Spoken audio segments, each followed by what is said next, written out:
مسلمانوں کی بڑی تعداد اس وقت تعلیم سے آراستہ تو ہو رہی ہے، لیکن صحیح اور ضرورت کے مطابق ہماری نسلوں کو تعلیم نہیں دی جا رہی ہے، جس کی وجہ سے اکثر تعلیم حاصل کرنے کے باوجود مسلمانوں کے بچے بے روزگار و بیکار ہو جاتے ہیں۔ مسلم معاشرے میں یوں تو باصلاحیتوں کی کمی نہیں ہے اور نہ ہی مسلمانوں کے پاس تنظیموں و اداروں کی کمی ہے، لیکن افسوس اس بات کا ہے کہ تنظیموں و ادارے اپنے حقیقی مقاصد کو چھوڑ کر صرف نام کے لیے چند ایک کام کرتے ہیں، جس کی وجہ سے ان کا ہونا بھی نہ ہونے کے برابر ہوتا جا رہا ہے۔ عام طور پر بچوں کے ذہن میں اس بات کو بٹھا دیا جاتا ہے کہ اگر تم بنو گے تو ڈاکٹر بنو گے یا پھر انجینئر ہی تمہارا مقدر ہوگا، لیکن تمام بچوں کے لیے یہ ناممکن بات ہے۔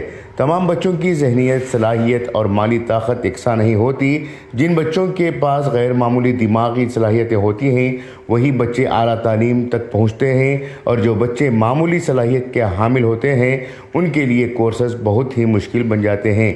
ایسے میں جو تنظیمیں و ادارے مسلمانوں کے درمیان فلاحی کاموں کے لیے کام کر رہے ہیں ان کی ذمہ داری بنتی ہے کہ وہ وقتاً فوقتاً ایسے بچوں کی صحیح رہنمائی کریں تاکہ وہ اپنے مستقبل کو روشن بنا سکیں اور روزگار حاصل کر سکیں۔ ہماری سوچ محدود ہوتی ہے، جبکہ اس سوچ کو بہتر اور مؤثر بنانے کے لیے ماہرین کا تعاون کیا جا سکتا ہے۔ نوجوانوں کو بیداری پروگرام یعنی awareness program, career guidance, counselling, motivation اور ریفریشمنٹ کورسز کے ذریعے سے رہنمائی کی جا سکتی ہے۔ بڑے بڑے جلسوں کا انعقاد، کانفرنسوں کا انعقاد کرنے کے بجائے نوجوانوں کی تربیت کے لیے علاقائی سطح پر اس طرح کے پروگرام منعقد کیے جاتے ہیں تو اس سے طلباء کی بہتر رہنمائی ممکن ہے۔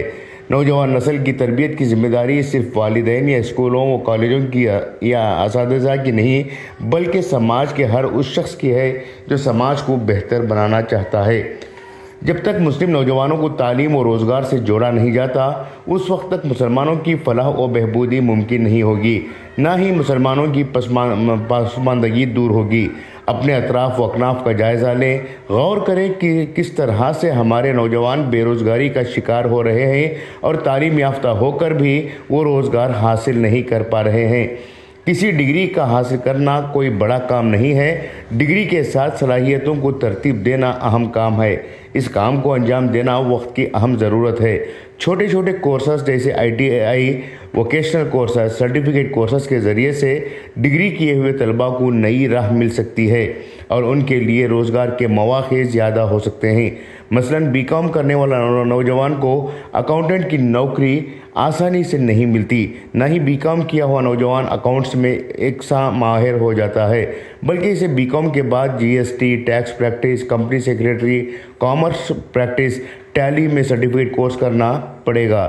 اسی طرح سے انجینئرنگ کی ڈگری حاصل کرنے والے نوجوان کو کوئی کمپنی صرف انجینئرنگ کی ڈگری کی بنیاد پر نوکری نہیں دیتی بلکہ اسے مخصوص شعبے میں سرٹیفکیٹ کورس حاصل کرنا پڑتا ہے۔ اسی طرح سے BSc کیا ہوا نوجوان اگر مخصوص کورس کر لیتا ہے تو اس کے لیے روزگار کے بہتر مواقع مل سکتے ہیں۔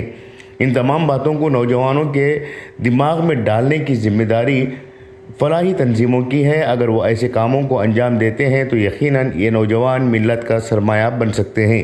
سماج میں یہ بھی دیکھا گیا ہے کہ SSLC کے بعد اکثر مسلم نوجوان تعلیم چھوڑ دیتے ہیں اور وہ الیکٹریشین، پلمبر، ویلڈر اور میکینک جیسے شعبوں میں روزگار کے لیے نکل جاتے ہیں، لیکن ان نوجوانوں کو SSLC کے بعد تھوڑی محنت کروا کر ITI پاس کروا دیتے ہیں تو ان کے پاس سرکاری ملازمت حاصل کرنے کے مواقع زیادہ ہوتے ہیں، یا پھر وہ اسکلڈ لیبر کے شعبے میں جا کر اچھی تنخواہیں حاصل کر سکتے ہیں۔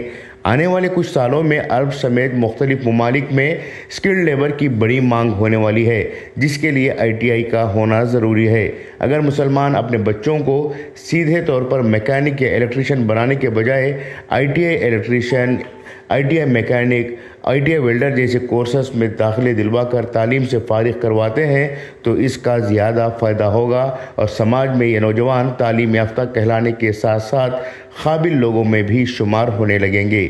خصوصی پیشکش انقلاب نیوز، بنگلورو۔